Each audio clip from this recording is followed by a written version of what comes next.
ఓం శ్రీమాత్రే నమః. ఈరోజు ఈ వీడియోలో అయ్యప్ప స్వామి ఆలయంలో 18 మెట్లు ఉండడానికి గల కారణాలేంటి, ఒక్కో మెట్టుకు ఉన్న ప్రత్యేకతలు ఏమిటో తెలుసుకుందాం. సాధారణంగా హిందూ దేవాలయాలన్నీ ప్రతిరోజు తెల్లవారుజాము నుంచి తెరుచుకుంటాయి. కానీ శబరిమల ఆలయంలో అయ్యప్ప స్వామి దేవాలయం మాత్రం సంవత్సరంలో కొన్ని రోజులు మాత్రమే తెరుచుకుంటుంది. ఈ సమయంలోనే స్వామివారిని దర్శించుకునే వీలు కలుగుతుంది. ఇదిలా ఉండగా అయ్యప్ప స్వామి ఆలయంలో బంగారంతో చేసిన మెట్లు 18 మాత్రమే ఉంటాయి. ఎందుకని సరిగ్గా ఆ సంఖ్యలోనే ఉంటాయి? అందుకు గల కారణాలేంటో తెలుసుకుందాం. ఈ ఆలయానికి చేరుకున్న వారిలో కేవలం అయ్యప్ప స్వామి మాల వేసి ఇరుముడితో వచ్చేవారికి మాత్రమే స్వర్ణమెట్లు అంటే 18 మెట్లు పైనుంచి వెళ్లేందుకు అనుమతిస్తారు.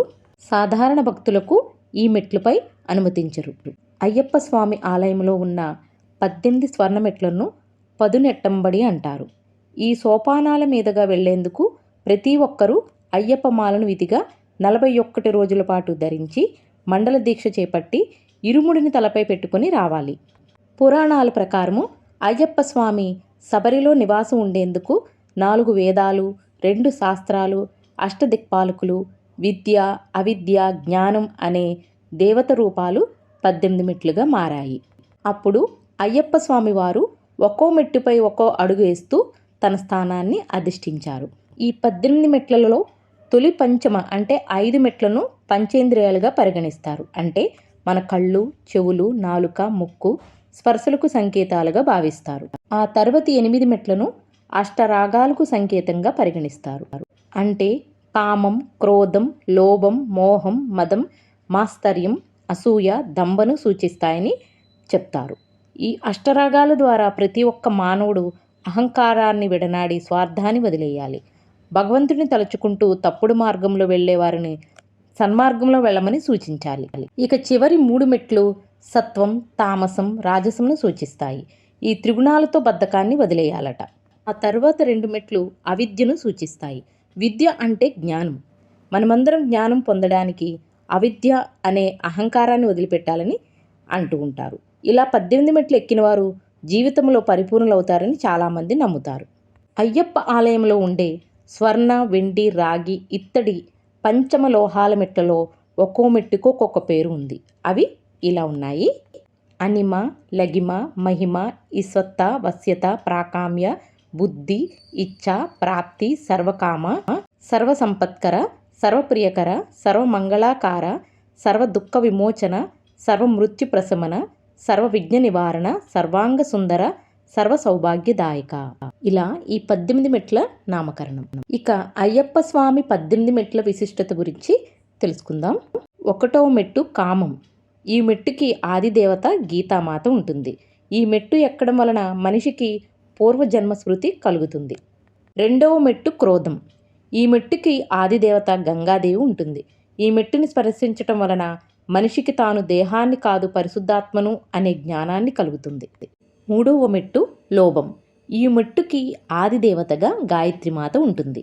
ఈ మెట్టును స్పర్శించటం వలన మనిషికి పిశాచతత్వం నశించి ఉత్తమ గతులు కలుగుతాయి.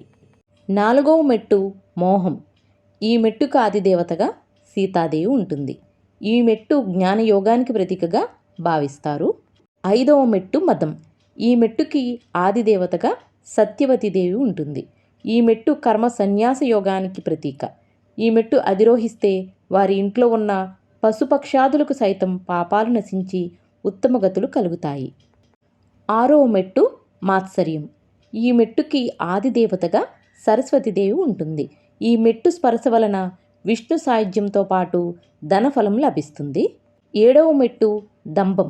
ఈ మెట్టుకు ఆదిదేవతగా బ్రహ్మ విద్యాదేవి ఉంటుంది. ఈ మెట్టు ఎక్కడం వలన జ్ఞానయోగం కలిగి జన్మరాహిత్యం సిద్ధిస్తుంది. 8వ మెట్టు అహంకారం. ఈ మెట్టుకు ఆదిదేవతగా బ్రహ్మవల్లీదేవి ఉంటుంది.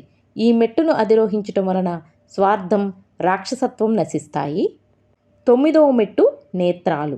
ఈ మెట్టుకు ఆదిదేవతగా త్రిసంధ్యాదేవి ఉంటుంది.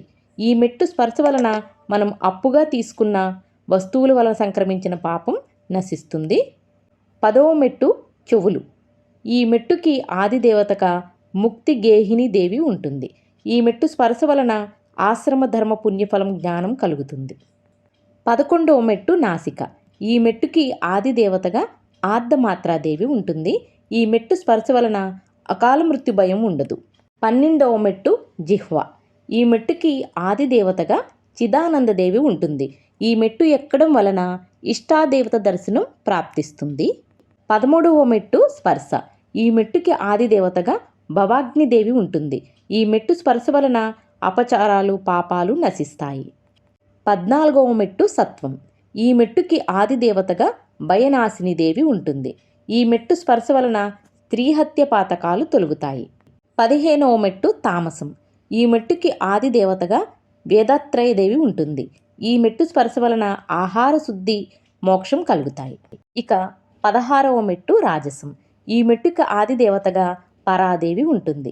ఈ మెట్టు స్పర్శ వలన దేహసుఖం బలం లభిస్తాయి. 17వ మెట్టు విద్య. ఈ మెట్టుకు ఆది దేవతగా అనంతాదేవి ఉంటుంది. ఈ మెట్టు స్పర్శ వలన దీర్ఘ వ్యాధులు సైతం నశిస్తాయి. ఇక చివరిది 18వ మెట్టు అవిద్య. ఈ మెట్టుకు ఆది దేవతగా జ్ఞానమంజరీదేవి ఉంటుంది. ఈ మెట్టు స్పర్శ వలన యజ్ఞాలు చేసిన పుణ్యఫలం లభిస్తుంది. ఇలా ఈ 18 మెట్లను నెయ్యి ఉన్న కొబ్బరికాయలు నెత్తిన పెట్టుకొని ఆ నెయ్యిని అయ్యప్పకు అభిషేకం చేయడం వల్ల సర్వం సిద్ధిస్తుందని అంటారు. ఒక్కొక్క మెట్టు ఎంత ప్రాముఖ్యతను కలిగి ఉంటుందో శబరికొండ మొత్తం కూడా అంతే విశిష్టత కలిగి ఉంటుంది. స్వామియే శరణమయ్యప్ప.